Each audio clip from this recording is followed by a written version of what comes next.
I never intended to write a book on the subject. It just, that wasn't what I was thinking about. And we were coming back, we had come back from Ukraine, and we were digesting all that God had done there, and realized that what he had done there was stuff that we were able to share with you all in the Timothy Fellowship and in the church plants and things like that. And so that was kind of what was happening. But the thing that happened was that the young man that started our Farsi ministry in Ukraine, who's in the book, is called Mark. I use the name Mark for him. Today his official name is Michael, and he has a Ukrainian name, Mikhail. But he asked me if I would put in print all the things that I had taught them in the Timothy Fellowship. And we had been together for 3 years. The whole thing, though, comes back to when we first went to Ukraine. We had been taking teams of students from a Christian college to Ukraine, to Bosnia and Croatia for several years. And then in 2001, we took our first team. And in the second year, we went back in 2002, and that's when the International Mission Board contacted us and asked us, would we be willing to come over and pastor an English language international church. Turned out that Rodney Hammer was our supervisor. Wow.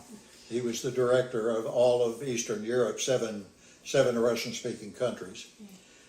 So we ended up, in fact, Rodney's the one then later that I met at a state evangelism conference, and he said, would you come to Independence, to Kansas City? And that's how we ended up there.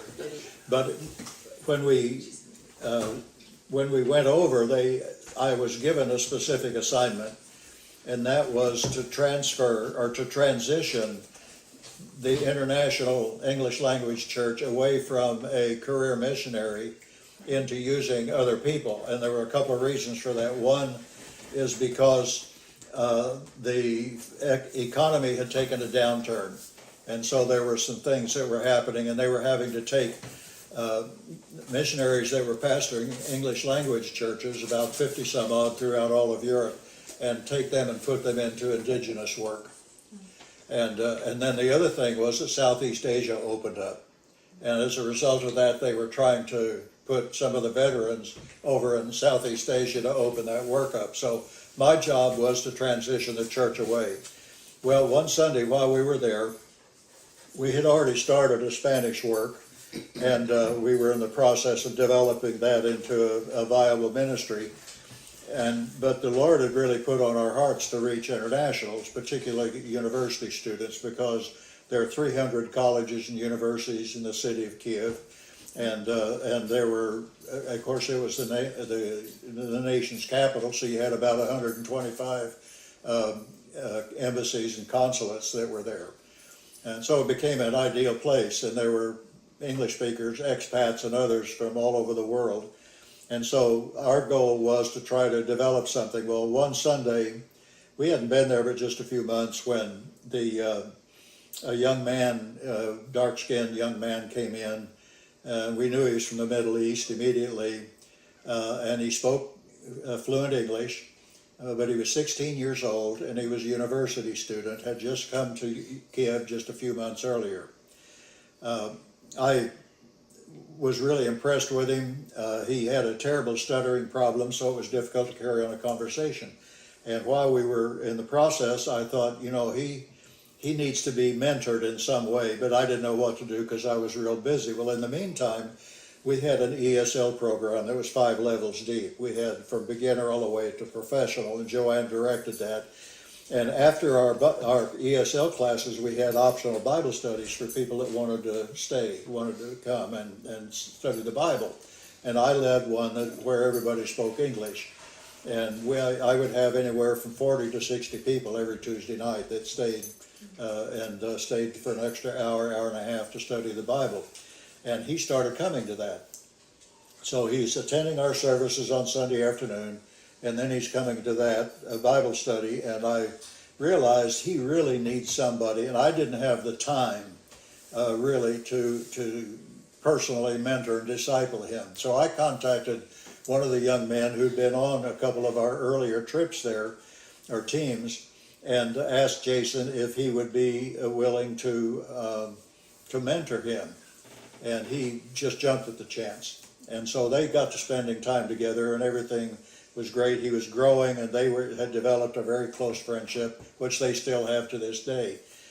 And then all of a sudden, Mark disappeared, and I didn't know what had happened to him. Found out he'd gone to India, and found out later why. One was that the people from his home country had heard about him, and they were looking for him. And the other reason was economics, and he ended up in Pune, India. So I contacted the board and asked them if they had anybody over there that I could contact to try to get them connected with each other. And they said, well, we cannot give you that information, but we'll pass your email on. And so they did, and a few weeks later I heard back from a missionary, and he said, we've already met him, and we're discipling and mentoring him, and he's helping us plant a church in the Hindi language, because that was one of 4 or 5 languages that he spoke. And so he was already over there, and some amazing things happened while he was there. One of the things is he planted a house church in a youth hostel of people from his home country. And then all of a sudden he disappeared again, and found out that he was back in Ukraine. Well, a Ukrainian girl who is now his wife, when she met him at the airport, she said, Pastor Bob and Joanne have just planted a new church, because we had just started a second church. Would you like to go? And absolutely he would. And so he came back.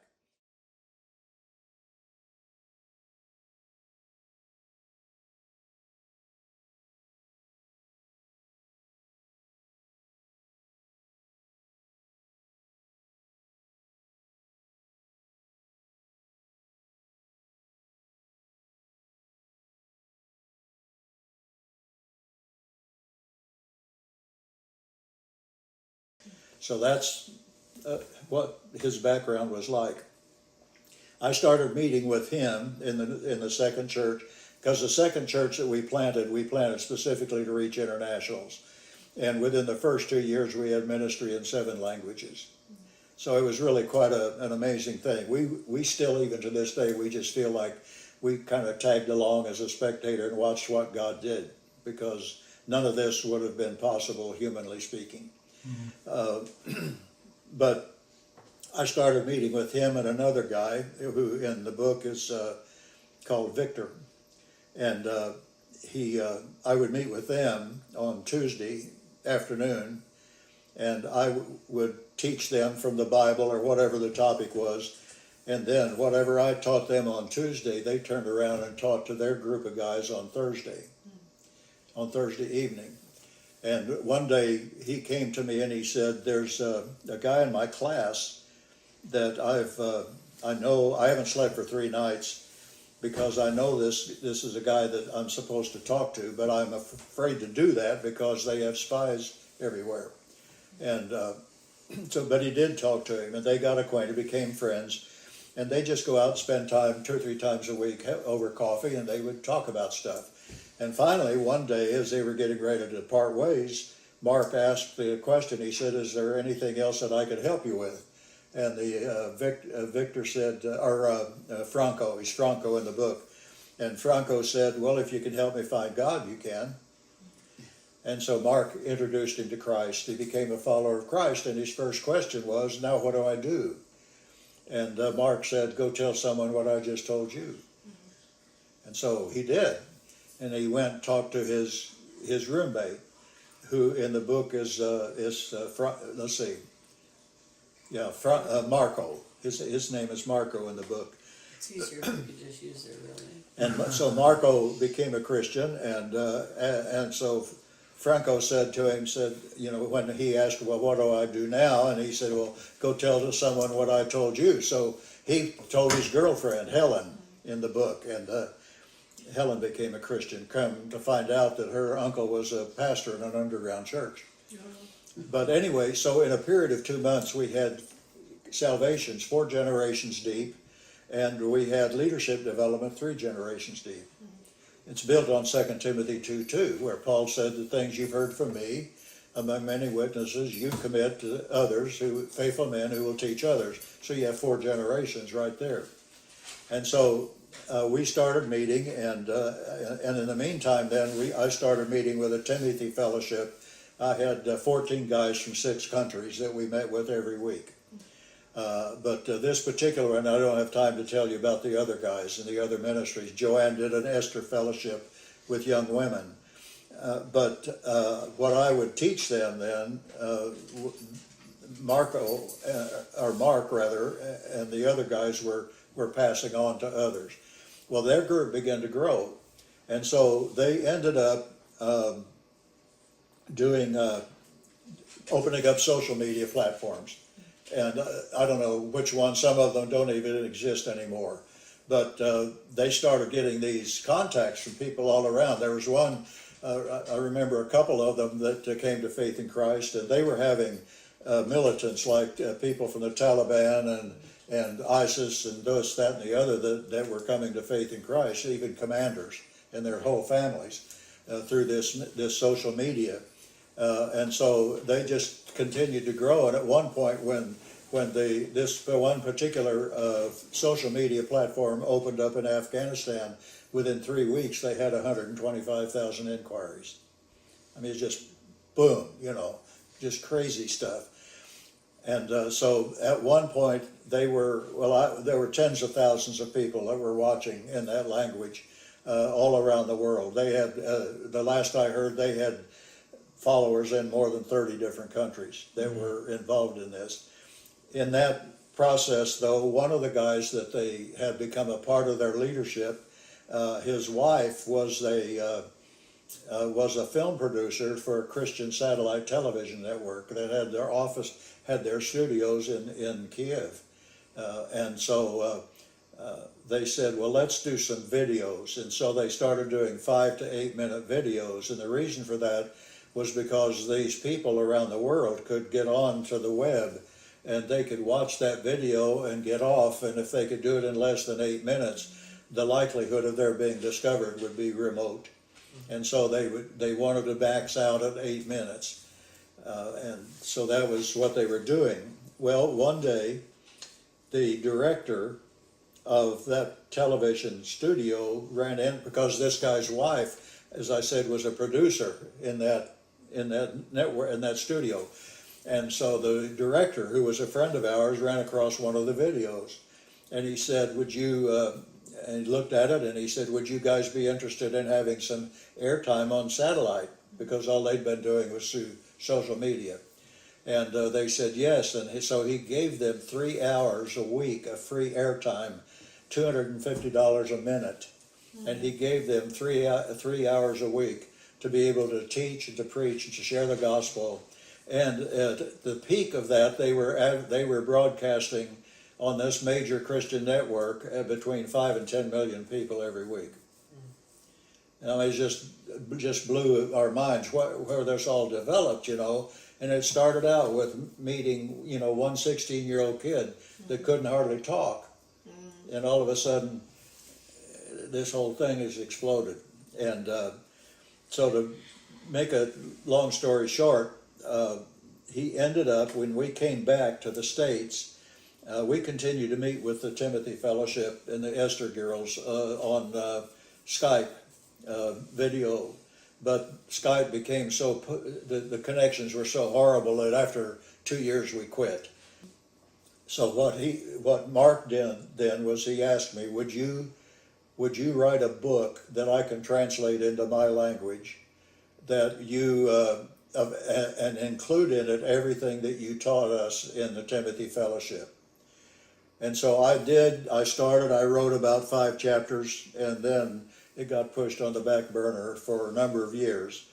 And finally, a couple of years ago, when I finished pastoring the chapel up in the mountains in the summer, our schedule began to free up to where I knew I could dedicate a serious amount of time to finishing the book. And so I did, and I wrote another 23 chapters, I think. So when I sent it to him, for him to translate into his native language, he gave me the completed version in English, so that all I had to do then was to send it to Amazon, and it went online in Amazon in the end of April of this month, or this year.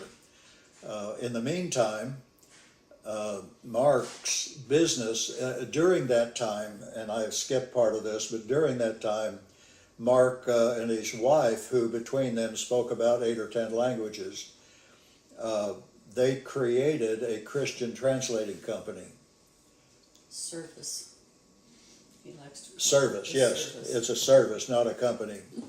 And today, it's the largest Christian translating company in the world.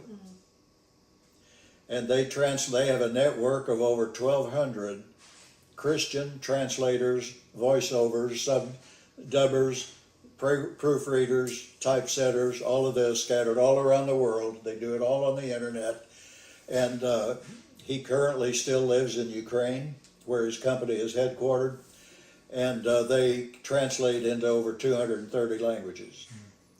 Just not very many months ago, we happened to run across Rick Warren on a Christian network being interviewed, and his purpose-driven life had just been translated into its 200th language. Well, Mark's company did all the translations for him. So Warren turned around, and he was a member of the Forbes Business Magazine Advisory Council, which is an international magazine. And Warren recommended Mark and his company to be considered for one of the 30 Young Entrepreneurs of the Year that Forbes Business does worldwide. 30 people worldwide.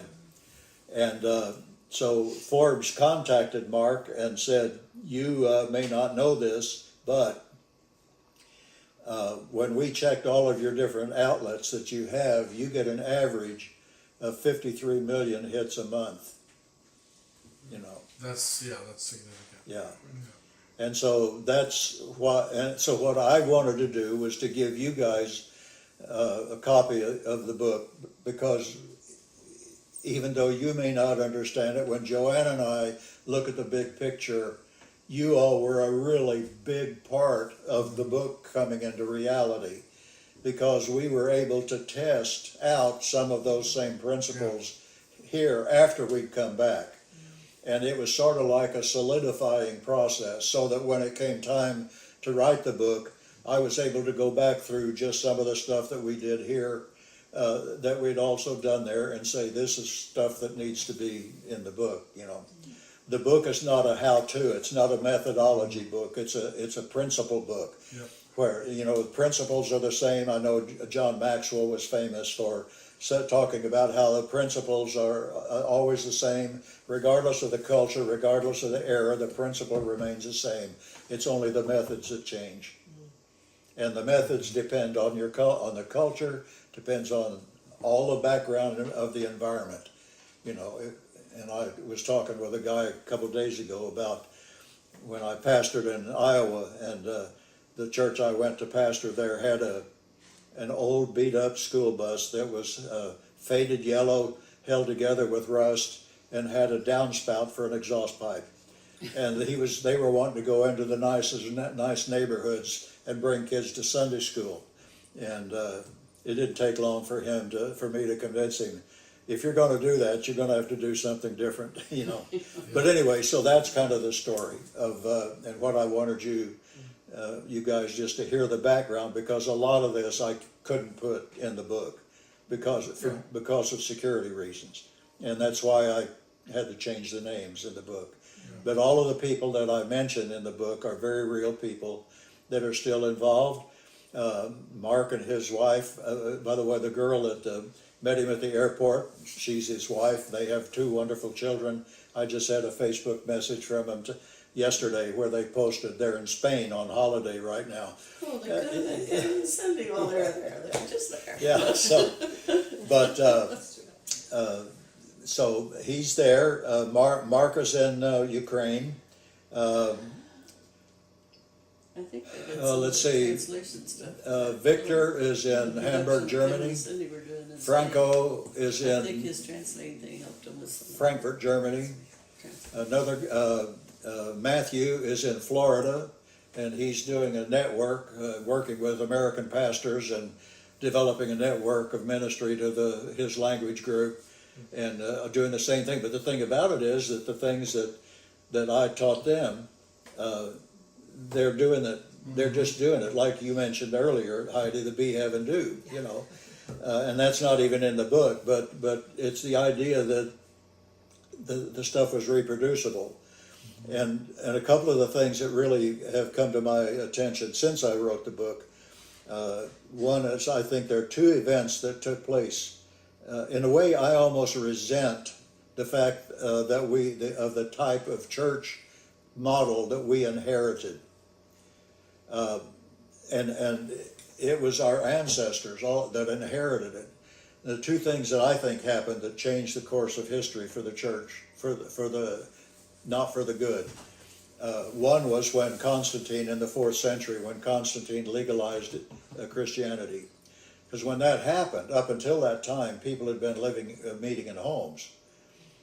In fact, just about 2 months ago, I ran across an article where they discovered in Syria, they discovered the remains of one of the earliest church buildings in history they've ever found.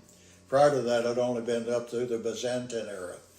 But now they've discovered it, and the house itself the building itself was basically a glorified house that had been modified. They'd modified it to accommodate more people. Ralph Neighbor years ago wrote a book, Where Do We Go From Here? And Ralph's been a longtime friend. He wrote an endorsement on the book. But Ralph told us in a conversation back in the 1980s, I guess it was, 90s, I don't remember when now, that he said the average church gathering would have been a maximum of 25 people because of the size of the houses. Well, what happened with Constantine was that the church began to grow explosively as a result, exponentially, because it was legal. Some of it was legitimate growth, some of it people came for expediency's sake, for business contacts or whatever the case may be. But they started looking around and saw that all the other religions had temples. And so they said, well, we need to have a place of worship for our God, for Jesus. And so they started building church buildings. At that same time, then they said, well, let's find the best person, the best speaker, and let him be the one that does the speaking and the teaching. And let's put him in some kind of wearing apparel that makes him stand out, so that when people see him, even a group, they know that that's the pastor. And because he needs to be seen and our attendance is growing, let's build a platform for him to stand on. And so one thing led to the other until, in the process of Christianizing the Roman Empire, the church became Romanized and became institutionalized. And there were about 6 or 7 things that happened but 2 of those, one was the church was institutionalized, and secondly was the Bible became intellectualized. So that now the Bible is being taught, being studied for the purpose of academic intelligence, for learning rather than for living. The second thing, and that led ultimately into the Dark Ages. Then after 900 years, then you had guys like Zinzendorf and Huss and Zwingli and all those, and then of course Martin Luther that came on the scene. And when Martin Luther said, you're saved by grace through faith and not by works, he restored to the church the truth of the gospel, but he never was able to break away from the structure. And so when our ancestors then began to come to the Americas in this 15th, 16th, and 17th century, they brought with them the only church model they knew anything about, which was an institutional. But the entire message of the gospel is built on relationship. It starts in the Garden of Eden. God created man to live in an intimate personal relationship with him. Of all the other creation, man was the only part. And that was the foundation upon which humanity is supposed to live. And mankind was supposed to live in fellowship with God. That, of course, was broken. And now, but when Jesus came to restore that relationship, Paul said God was in Christ reconciling, the man back to God. And so everything that we do, including the church, was supposed to be relational, not structural and institutional. And so we've had all these different ways. We've had plurality of elders, we've had house churches, we had the lay renewal movement over and over and again. Decade after decade, you have all these different things, but the whole secret of it is what Jesus said in Matthew 28:18-20. He said, all the authority has been given to me. And so as a result of that, as you're going, wherever you are, lifestyle, make disciples who make disciples who make disciples who make disciples. And the idea of that actually it predates the Great Commission. And you can find it as early as the book of Deuteronomy. When Joshua told the children of Israel, God has said, the word of this book will not depart from your mouth, but you'll meditate on it day and night, you'll wear it on your forehead, you do this. And then he goes on and he says, and you will teach it to your children and to your children's children to the third and fourth generation. So the whole idea of relational discipleship is the very essence of the gospel. And that's the point I was trying to make in the book. So that's it. Okay, anyway, it's making disciplers who make disciplers. And the subtitle is Tell Someone What I Just Told You. When Jesus gave his disciples the Great Commission, and Robert Coleman, that wrote Master Plan of Evangelism, was a long-time friend of ours. In fact, he wrote an endorsement in the front of the book as well. But when we heard him, the last time we heard him would have been in Jefferson City, Missouri, about 7-8 years ago, probably. And he spoke on that very subject. And he made this observation. He said, Jesus told us that the way we fulfill the Great Commission is by making disciples who make disciples who make disciples.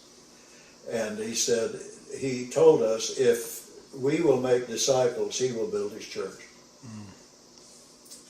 And so I look at it and I realize you go to the average church today. Well, I'll ask it this way. How many of Jesus' 12 disciples came out of his public ministry? Because he had a public ministry, Sermon on the Mount, feeding of the 5,000, and so on, where he preached and taught and met needs. He also had a corporate or congregational ministry where he had a large group of followers, 120 to 500 people. But he also had his personal ministry. 12, yeah. And so you start looking at those and ask yourself the question, which one of those 12 guys came out of his public ministry? And the answer is none. Not a one. There were many that were fed, many were taught, many learned, many followed, but it was the 12, and you think about that. And then I have to look, because I look at my ministry, this is my 69th year in the ministry, and I look at the first 47 years realizing that I thought it was all about me in the pulpit. I don't mean arrogantly, but that was what I was to do. I did almost no discipling for the first 47 years. And then little by little, God began to open that up. And then when we got to Ukraine and we saw what happened and Muhammad asked me to write the book, then all of a sudden I realized all those years that I basically wasted. And the difference is the difference between additions and multiplication. And there's 2 or 3 chapters in the book on that. I grew up on a farm as a boy, and I remember, I'll use the illustration in the book of a grain of corn, a kernel of corn. One kernel of corn will produce 1 stalk. And back in those days, before hybrid came into the scene, every stalk of corn had 3 ears, no more, no less. And if the ears fully developed, every ear of corn had roughly 800 kernels on it. So from 1 kernel of corn, you got 2,400 kernels of corn that were produced. It's the idea of multiplication as opposed to addition. And then I remember when we were very involved with Campus Crusade back in the late 70s. And I remember one of the guys using this illustration, and I used it in the book. I could preach to 1,000 people today, and tomorrow preach to a totally separate 1,000, the next day and the next day. How long would it take me to preach one time to every person on this earth of 8.2 billion? And the answer is somewhere over 2 million years. 1,000 a day. But if I will take one person and pour my life into his for 6 months, at the end of those 6 months, the two of us go out and each find another one. Then the next 6 months, 4 of us go out and each find the other one. The entire world population could hear the gospel at least one time within 17 years. So when I look at today's church, particularly the Western church, the thing that just really breaks my heart is to realize how sincerely and genuinely, but mistakenly, most pastors have served the Lord. And they have almost nobody to call a disciple, because their ministry focuses on preaching and teaching and meeting needs, but they never are into the business of replication and multiplication. And I just think, wow, if we could, and we're not the first ones to do this. I mean, good grief. Dawson Trotman, I think it was, head of Navigators, the last chapter in the book. This is an afterthought. I just put it in there. The last chapter in the book, it talks about how Franklin Graham and Billy Graham both said, but Franklin recently said that it was Navigators that gave them the momentum to do what they do. And because Trotman was sharing the gospel, and he led a guy to Christ on a shipload, on a ship. I don't know how many people led to Christ while he was in the Navy, and he led this one guy to Christ. One day this guy brought him to Dawson and said, Dawson, this guy wants to know about Jesus Christ. Well, tell him about it. Tell him what you told me. And Dawson said, you tell him. And that's how Navigator started. And I don't know what your backgrounds have been, but I just, I grieve, but at the same time I rejoice, that at least there are people. And that's one of the reasons we're doing with the book. I'm not interested in selling the book for the sake of sales, and one of the reasons we give extra books away is because we would urge the people that we give them to go to your pastor, give one to your pastor, or if you have a discipleship director in your church, give it to them, or give it to somebody that you know that has a heart for the Lord and a heart for people, and just urge them to read it and use it.